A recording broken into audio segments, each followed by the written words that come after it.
This KFAN podcast is sponsored by Builders and Remodelers, exclusive Twin Cities provider of Elements Windows. Get the highest quality windows at unmatchable value. Visit buildersandremodelers.com for more details. Mint is still $15 a month for premium wireless. And if you haven't made the switch yet, here are 15 reasons why you should. 1, it's $15 a month. 2, seriously, it's $15 a month. 3, no big contracts. 4, I use it. 5, my mom uses it. Are you playing me off? That's what's happening, right?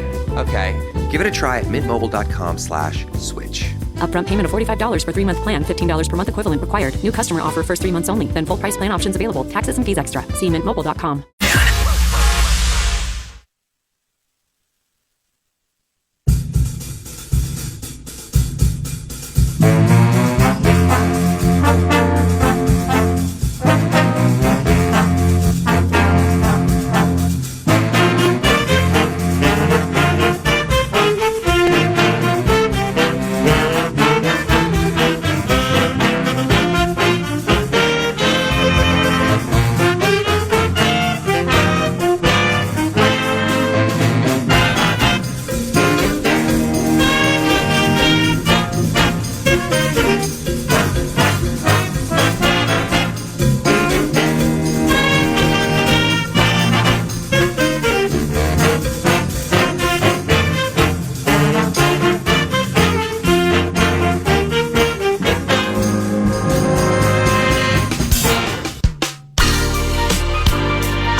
Everybody, good to see you. Welcome to the 9 to noon show at FM 100.3 KFAN. Thank you for coming out to the Mesh, Besher, and Spence fan stands. And I'm Paul Allen. Nordo is over the right shoulder and over the left shoulder. Ladies and gentlemen, this Talker Tuesday at the State Fair from Carousel Park in the shadow of the grandstand commences with Minnesota hockey immortality. Can I get a witness and a raucous round of applause for Mr. Pat Micheletti, ladies and gentlemen, a staple at KFAN, and with the 9 to noon radio presentation, he's hockey immortality. All right, he's on the mural at Mariucci, so don't at us. Good morning, and how are you? Good to see you. Shall we begin with a hard one or an easy one? It's your show. So I'm just here to answer questions. Great, then answer the question. Shall we begin with a hard one or an easy one? Let's go hard. Do you sense a problem for the Minnesota Wild closing on Kirill Kaprizov?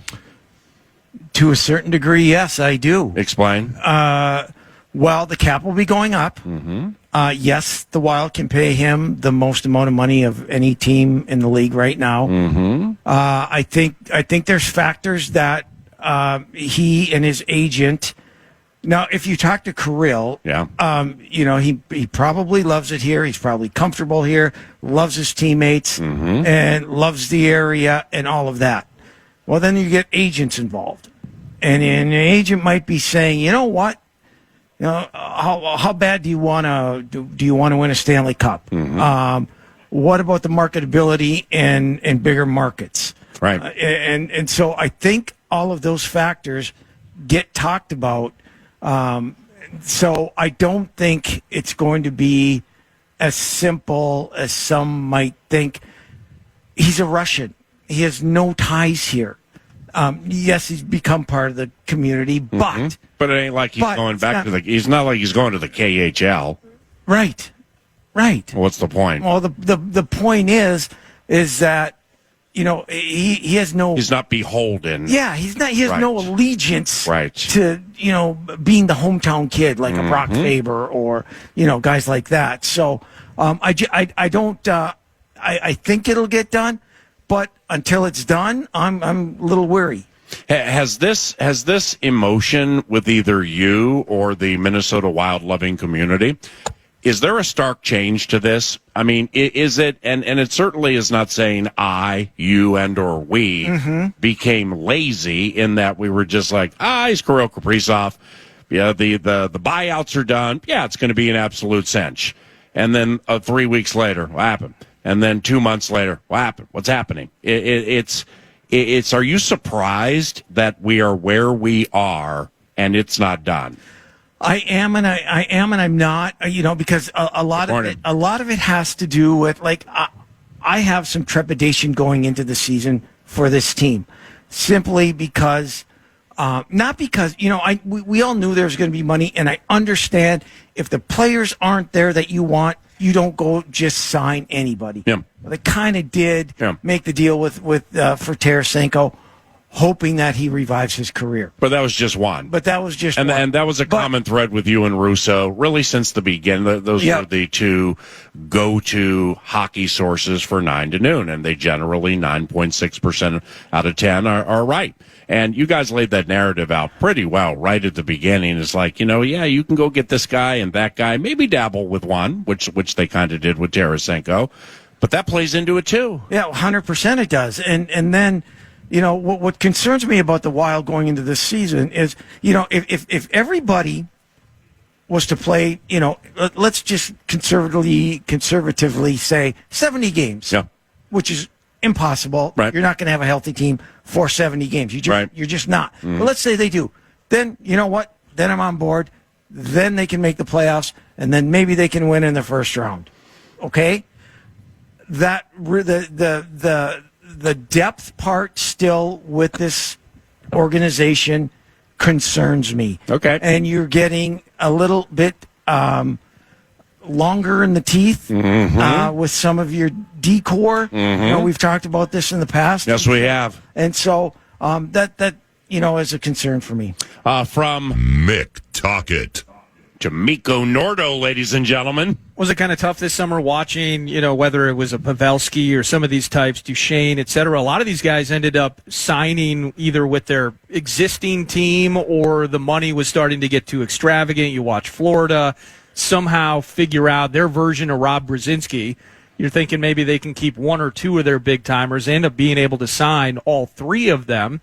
So in some ways, if you're Bill Guerin, you kind of have to sell. Part of the idea is we had to be measured in this, but there was also a bit where we were kind of hands tied in this situation. You wanted the cap to go up next season, not this season. Told you it was a hard question. And the cap goes up, right? And all of a sudden, we can sign Duchesne. We can sign Ekblad in Florida. Yeah, and Marchand, right? And Marchand, and right? Yeah, and Bennett.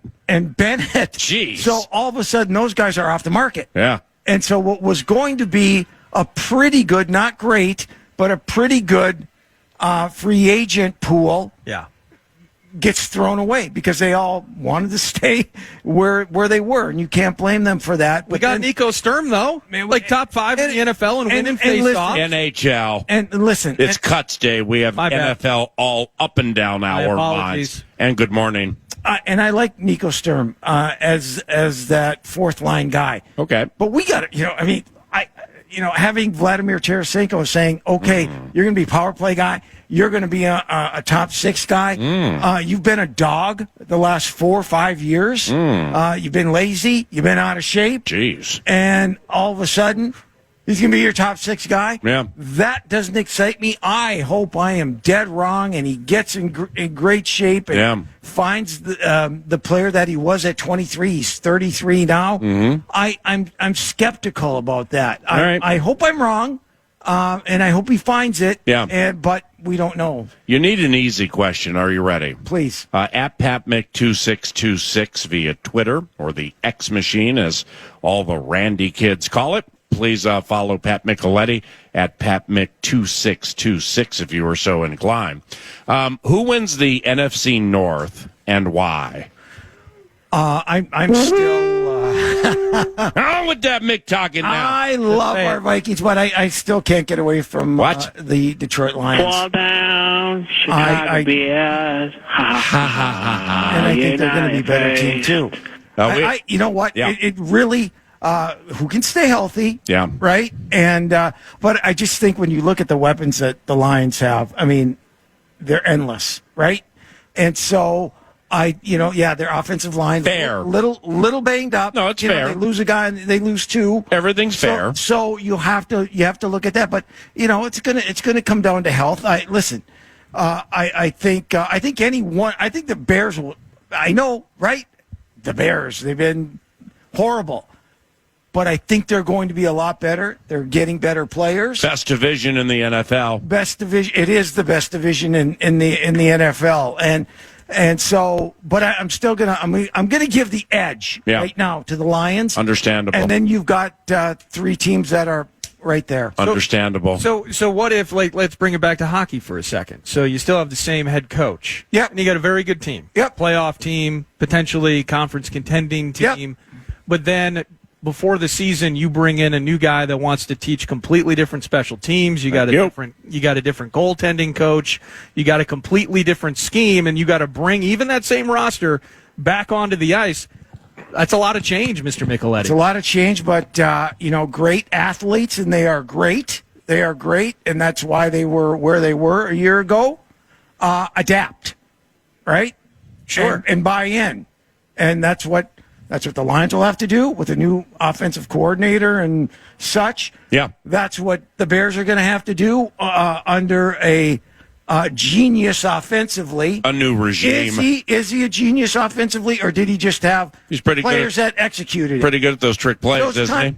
Kind of both, right? Pretty shiny when you're putting Penei Sewell in motion on a jet sweep and you're throwing to the quarterback. That's great. Yeah. That gets all the highlights. How are you going to handle Cole Kmet and DeAndre Swift on a big 3rd and 7? Right. Yeah, they'll be fine. They will be. Kevin O'Connell said something at the end of that Lions loss last year.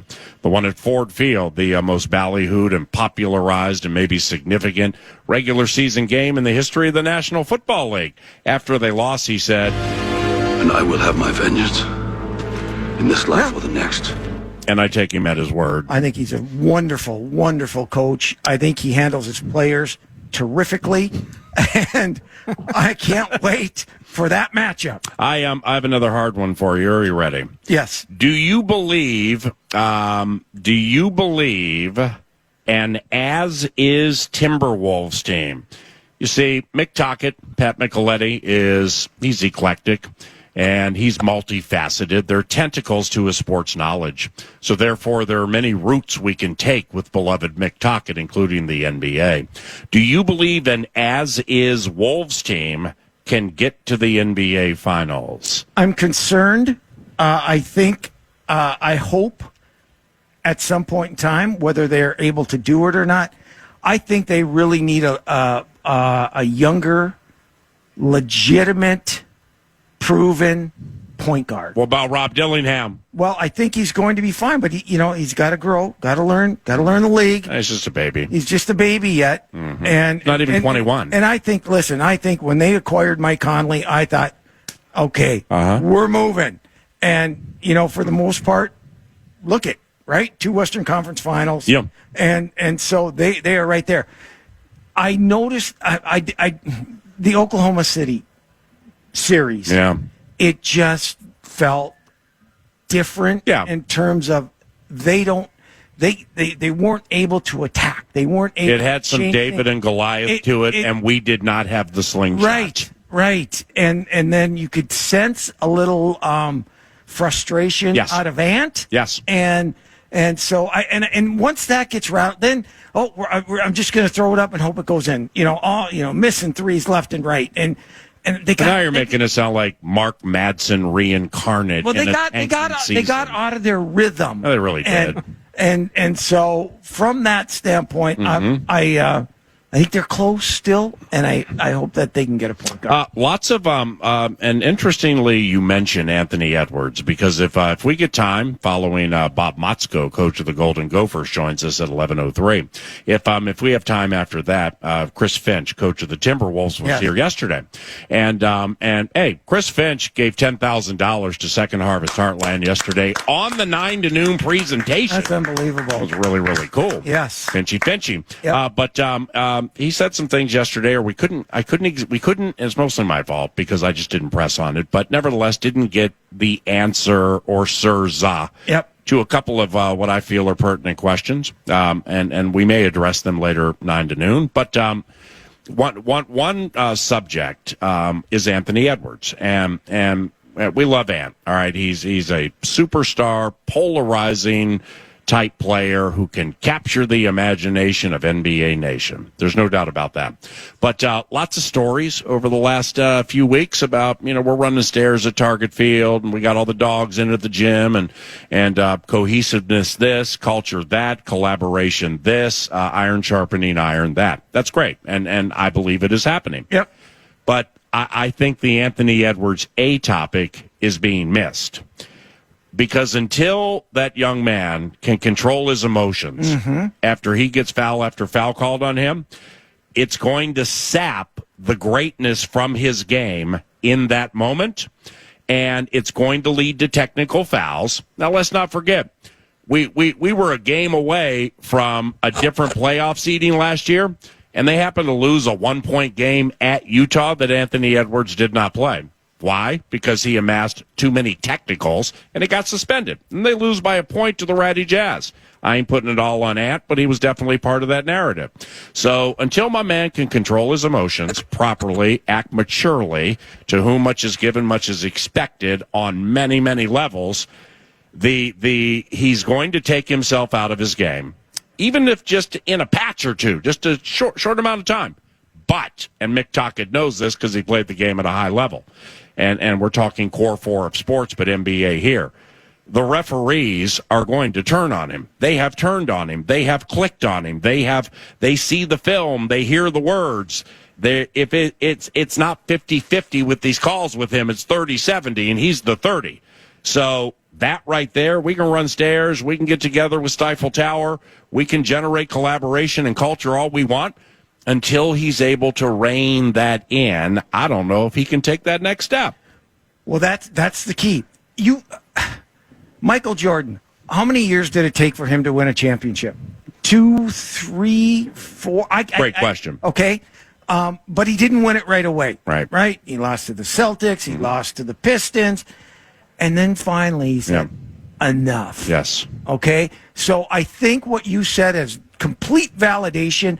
But that can turn because the officials will see a different guy, a motivated guy, a more mature guy.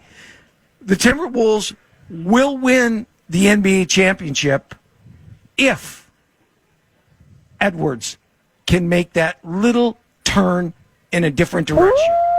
That's how close I believe they are because the players around him, are legit. Preach. Hey. I mean, how about it? Hey, can I ask both of you this? Yeah. Yes. How much does Chris Finch play into a little bit of that? I've seen Finch in some post games and always kind of treading that line, and it's kind of the combination of the coach and then your best player that can actually bleed throughout, where I think at times this wasn't just an Ant thing. We saw in the playoff series against OKC, Jaden McDaniels getting frustrated, and I think it was either SGA or the good Jalen Williams. He just basically laid the guy to the floor out of frustration because they weren't getting the calls from the refs. I'm just curious. Ant's got to figure this out on his own. The idea that Finch is able to truly sit these guys down and attitude engineer them at a high level. A lot of this is personal choice on Ant, but I'm just curious where the coach kind of plays into some of that too. Here's what my belief is, okay? We see Finch in press conferences, and he'll take questions on Ant, and I think he very delicately. Well, I don't. But keep going. Okay. That's going to be my part of it, but continue. Yeah, no problem. And then, but what you don't understand is that as a coach and your star player, they talk behind the scenes a heck of a lot more. Oh, yeah, sure. I mean, like a lot. And so I think Finch has done a really good job of kind of just bringing him along. Yeah. I really, really do. And so I expect from that, the maturity will continue. There have been multiple times, and most maybe last year, where Chris Finch will say something about Anthony Edwards and his impetuous nature in a press conference. Yep. And then Johnny Athletic and Dane Moore and those who are incredibly good at their jobs do what they're supposed to do. Mm-hmm. They scurry to the locker room and they say, Anthony, Chris just said this. Well, 10 of 10 times Anthony says he's right. Yeah. Next question. No, he's right. Yeah, I do have to stop doing that. Yeah. So, no, Chris. So what's your point? The point is you can't play it any better than the head coach has played it, at least publicly. Well, yeah. It's behind the scenes. I mean, what do? You start cutting off fingers? I mean, he gets after him. Chris Finch gets after Anthony Edwards and his impetuous nature in press conferences more than any coach of any team in this market about anything. And he knows that it's going to get to Anthony immediately. Yep. Anthony, either every time or mostly, is like, he's right. Those two love each other. It is a surrogate father-son relationship. And Anthony, from what I understand, would credit Chris for a lot of things that have developed in his game. And I don't sense Chris is going to change anything, you know? Well, to your point then, it's kind of like it ain't working? It is up to Ant then. I mean, it kind of back to the beginning then. No, it is. And I don't think that it's not about having a different voice. I think Finch is such a fantastic mix as a coach and a leader with this team. Yeah. But it's kind of like me when I'm talking to Ava and Stella, the 10-year-olds. This is wrong. Yep. Okay, Dad, I get it. I'm going to fix it. And then it happens 2 hours later. It happens the next day. It happens day after day after day after day. And so, in some ways, until they make that decision, in this case, Anthony Edwards, it's completely on his shoulders to alter that. If that's the frame you're putting together. If Karl Anthony Towns can stop acting like a whiny child with these foul calls, which he did, and guess what? He started getting calls. Anthony's worse. It's a worse situation with Anthony than Karl Anthony Towns because Anthony's better. And it just happens more frequently. I don't think Cat ever got suspended a game for tease en masse, right? Right. Listen, I really think that you have to lose before you win, because it drives you to want to win. Right. And they've been to 2 Western Conference Finals in a row. But they've gotten killed both times, and that is a fair part of the narrative. Yeah. It hasn't been a series, really, in either case. Right. That's why when I brought up stigma to Finchy right after the season, I mean, he kind of shot me down, and I don't think he was super happy about it, but I'm not like, Chris, they're with all due respect, we love each other. There's not a stigma here that you can't get past something, but you don't want a stigma to develop that you are that group. You know? Understood. And that's why you hope that Ant is able to turn it a little bit, because guess what? That's going to turn the other guys. Right. That's going to get the other guys. Yeah. You know, let's go back to Bird, McHale, Parrish, Dennis Johnson. Preach. You know, and Magic and Worthy and Perkins and Michael Cooper. Byron Scott. Are you kidding me? Preach. Right? Did Byron Scott not become a much better player because of the attitude and just the feeling of a Magic Johnson on the court? What do I look like, Pat Riley? I have no idea, but I'm going to take the assumption the answer is yes. Correct. Now, and that's what I think. That's where I think, you know, the light switch or whatever you want to call it is there with Ant. Here's what's transpiring right now. It's 9:20. This segment has become elongated, which means we're going to marathon it, courtesy of Steve's Appliances and stevesappliances.com. I'm on the website right now. They have a Labor Day sale at Steve's Appliances in Mounds View. Fast delivery, free recycling, guaranteed low prices. When you go to the website, if you're looking for appliances, click on Shop Deals. Start there, because everybody likes a deal. Yeah. Like there's this beautiful refrigerator $1,600 off. Is that, no, excuse me. I'm sorry. Me? Oh, no. 3-2. Come on. $800 off. Is that fingerprint resistant? Fingerprint resistant is what it is. Stainless steel. You see any gas ranges on there with a double up? Right. I know. I need one too. French door, though. Steve's Appliances. Steve'sAppliances.com. Labor Day sale. Take advantage. I think it's 50 to 60% off some clearance items that they're going to be getting rid of, but they're new and they're good. You know what the key is, too? Tell us. It's the free haul away of the old appliance. Oh, 100%. Well, you are talking our language right now. You see, that's what that's what Cuts Day is around the National Football League. Oh. Free recycling. Here. Free haul away. It's free haul away of those we no longer covet. You're sad. And if you would like them, you can have them. Or if we don't like them anymore, we're going to call you and try to get a 6th-round pick. Oh, you're going to give it to us? Yeah, you can have Mackay. Oh, the dagger! Who probably would have been cut. Nevertheless, here's a simpler question. I'm glad we went down the road of those hard questions right there. We got a Steve's Appliances marathon out of it. Yes, we did. And good morning. Bob Motzko, coach of the Gophers hockey team, is here at 11 o'clock. Pat Micheletti does elite radio work, analyzing Gophers hockey, TV work with the Big Ten and Gophers hockey and stuff all over the country. So he's an elite sports mind, but specifically an elite college hockey mind. What kind of squad do you think we're going to have here next year with Team Motzko? Well, I think it's going to be different. I think I'm excited for it because every year you get some new kids coming in, and they're excited. It's a lot this year. It's a lot this year. He lost his top 5 scorers. He did. Who knew? But, he replaced him with a lot of good players, and the returning guys they have coming back. Yeah, one of them's 5'7", and he's electric. Yeah, he's tiny, but he can't. I can't even share that till later because you don't know who he is, and I do. Yeah, I do. You do? The cousin? Yeah. The cousin to the good one? Yeah. Hey. Yeah. 11 o'clock. We'll reveal that. Yeah, I'll let Bob talk about him, but he's dynamic and is going to be a fun player to watch. Listen. As I think Bob will probably tell you, let's get through the first couple months of the year, see where we are, see how they mature.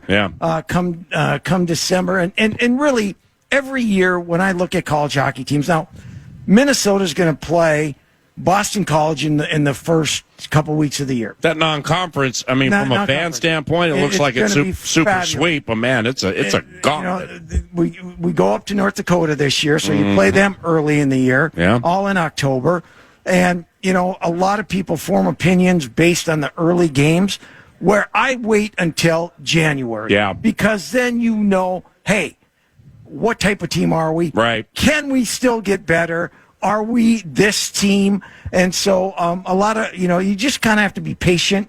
And that's with every team in college hockey. And so it'll be another fun year. That's Pat Micheletti at PatMick2626. Much more when we return to the 9 to noon presentation at the State Fair. We're at Carousel Park, right next to the grandstand, to kick off KFAN's Fair radio shows today.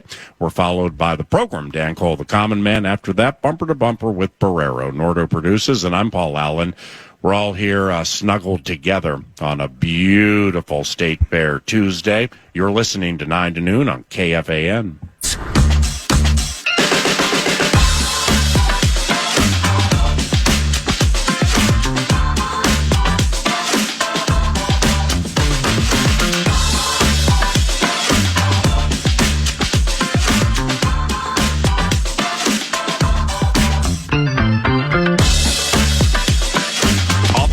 Question is college hockey as popular as it ever will be, recognizing it's a regional item. It is. Okay, and then and again, we're not this is not a tit for tat situation. This is not a complaint session about it not being able to compete with the Texas, Oklahoma football games or whatever. But is it as popular as it's going to be nationwide? Yeah, I believe so, yes. You always want to grow the game. You always want more teams to come in, and but it's awfully expensive for a Division I team to start a program. You're going to need boatloads of money, over $35 million to start a program. And wow, you just don't find that money. But No, the fans are great throughout the country for D1 hockey, and the buildings are packed. The fans all love their own school, and the rivalries are there. So I think it's really, really healthy. But we also have to understand who we are, what we are, and try to make it the best with what we have. Mick Talkett. And what can the school themselves do about it? I remember years ago and Motzko and having success. I mean, success really is a massive part of this talker. But in terms of just getting people into the building and whether it was, discounts on tickets, I mean, we had to talk about this 5, 6, 7 years ago. We don't have to talk about it anymore. But the school really, as a non-revenue sport in most cases, as we're speaking of, it's not the football program, it's not the hoops program, but getting kids access to it and getting them excited about it can maintain kind of that institutional college vibe around these teams. Gopher hockey, Sands basketball and football had the most revenue of any D1 sport in the country. Wow. Yes. I was surprised when I saw that. But what else would it be? I mean, soccer? Volleyball? Women's basketball? Wrestling? Women's basketball? Okay. And so I think maybe women's basketball may have been in that. I'm not Might sure. have been in the chat. Okay, yeah, may have been in with those. Yeah. But those, Gino Oriema. Yeah. Yeah. So, but they're getting, 10,000 a game. Yeah. And Bob has brought that back. And when you have excitement in your program, when you bring in great players, that's what's going to happen. And it's been, I think they've done a really, really good job. And so Bob's brought them back. And we're over the talker of like Big Ten and how it changes the scope of everything. I mean, we're kind of beyond that now where it's like we've accepted it. And frankly, the Big Ten has produced some badass programs in the last handful of years. And this year, if I'm picking, 1 through 7 going into the league, I have Gophers at 4. Mm-hmm. I mean, Penn State goes to the Frozen Four a year ago. Mm-hmm. They're probably going to be ranked number 1 in the country. Ohio State, Michigan State. Michigan again is going to be good. And so Ohio State. Steve Rollick has done a terrific job there. They make it back to the tournament. So for me, Hastings though. Yeah, right. And he's still trying to get that program back up. But I am. I'm one. I wish. You talked about it being regionalized. There's so many rivalries here, and I want to see every team in the state. Yeah. And I wish they were all together because we have 6 D1 teams. That's crazy. I wish they were in the same conference. Never going to happen, but that's then my Denver's wish. just going to chill out west and end up housing another title. As they normally do. What were the glory days of Golden Gophers hockey? Like if you were to identify an era of the glory days, what would they be? Well, personally, for me, would have been the 70s when my brothers were at the university and I was a little tyke. And Herb Brooks says, "Yep, you can." He told the ushers, he told just let this kid in. And I was allowed in the locker room, and I got to hobnob with all of my heroes. Mm-hmm. A lot of them on that 80 Olympic team. But the 70s, when being able to watch Minnesota, since I didn't win a national championship, win 2, 3. Let's see, Joe won 2, Don won 1. Jeez. And so, that the 70s, I thought when Herbie was running the program was phenomenal. Who are the 3 best players ever to don the maroon and gold? John Mayasich, Neil Broughton. You going to drop a fat L on Darby Hendrickson? Yeah, Darby's great. Darby was the bomb. Darby was great, but I'm going to have to throw probably Reed Larson in there. Ooh. Yeah. So many great ones. What about Joe Micheletti? No, he was not the. No. He was a glue guy. He was a really good player. No Pat Micheletti. No. Wow. No. But there are. I mean, there's so many great players. Leo won the Hobie. Leo. I mean, his era. Mm-hmm. Mike Crowley. It's impossible. It's really impossible. All right. Well, what about? But you have to go.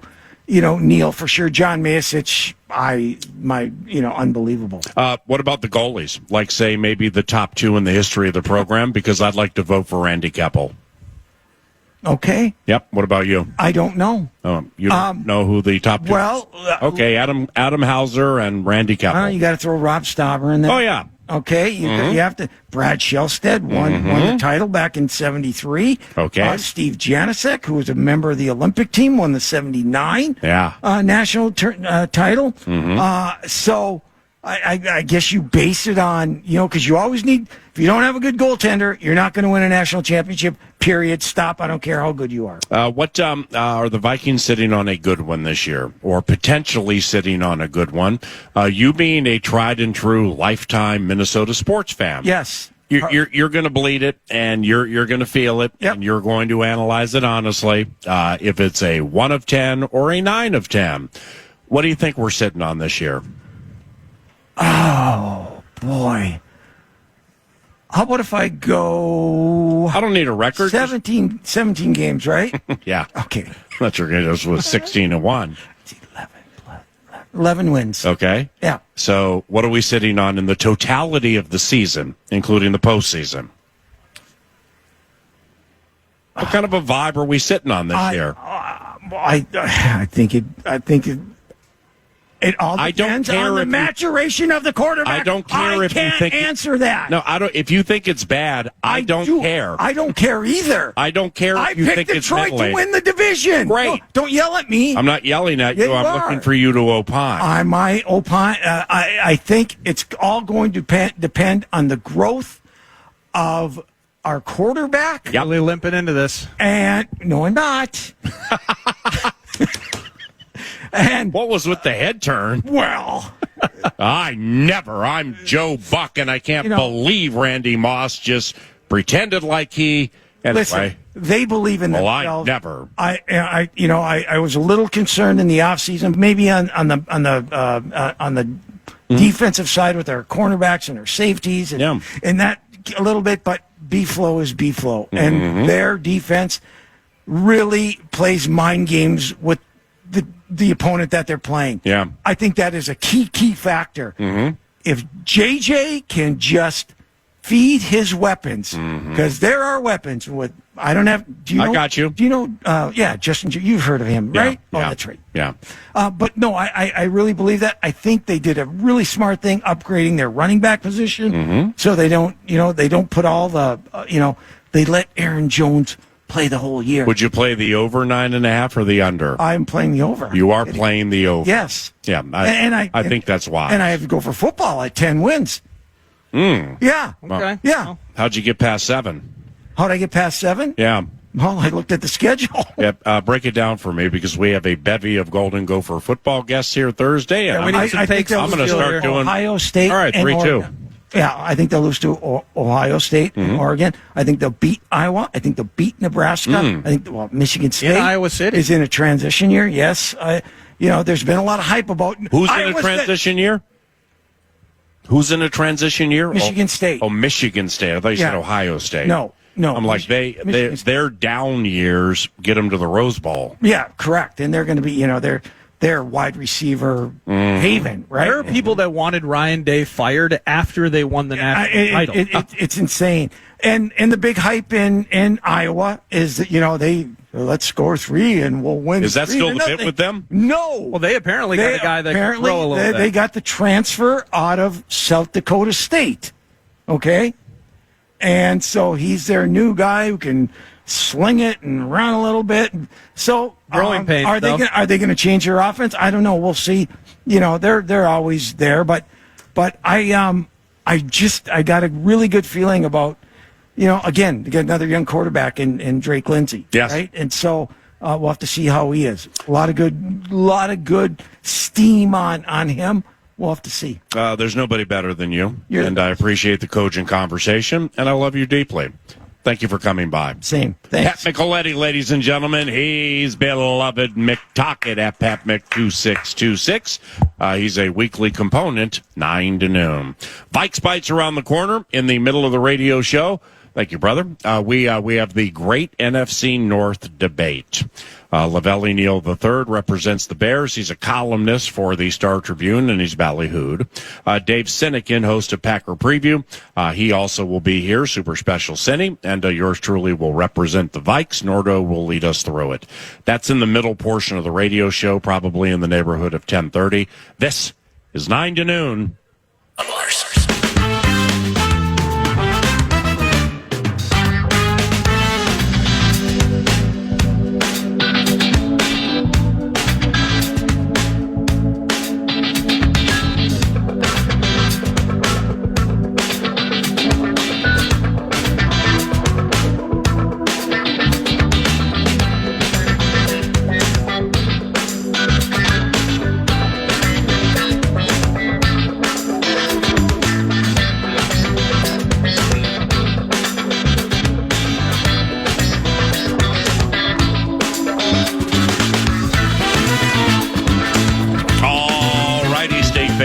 Let's unfurl some Vikes Bites, and here's Eric Nordquist. Vikes Bites at the Fair is brought to you by Thousand Hills Lifetime Grazed Grass-Fed Beef. You can shop online. Box of meat will show up at your doorstep. You can go to your local Coburn's, Co-ops, and Kowalski's locations. Matt and everybody up in Clearwater, Minnesota, thank you so much at Thousand Hills for bringing us Vikes Bites. And here's a bite for you to start off. The news from yesterday. So Cutdown Day is later this afternoon. Teams will find their way to 53 members of their respective rosters. Mekhi Blackmon, not going to be a member of Purple and Gold any longer. He was traded. Kwesi, he's working hard. He's working overtime. He was traded to the Colts yesterday afternoon for a 6th-round selection in the 2026 draft. Before we get to this, I mean, I don't know what Kwesi went shopping, and he has found himself a bevy of draft selections and currency. But right now on the roster as it is, actual corners, and I know Halassi kind of plays both spots. You were talking yesterday about Tavier Thomas. Yeah. But this roster is kind of dwindling down from a corner perspective. You got Byron Murphy, you got Rodgers, you have Okudah, we know that. McGlothern, Zamiah Vaughn, and Ambry Thomas. Right. You know, it might by the time we get down to 3 o'clock or whenever the cut down line is, we may just have 4 or 5 corners on this team at that point. No, come on now. Did it surprise you? It not really. It can't, because Mekhi Blackmon really hasn't done anything during the course of his career that would merit like a whoa. Holy cow, where did that one come from? Yeah. When I put together my super special Final 53 yesterday, I had Blackmon in it, but I mean, like I said, it was razor thin between him and Dwight McGlothern. I mean, honestly, you're getting down to a 4th to 5th corner. My bad. I'll put the speakers on for you. Hey, hi, how is everybody? Good to see you.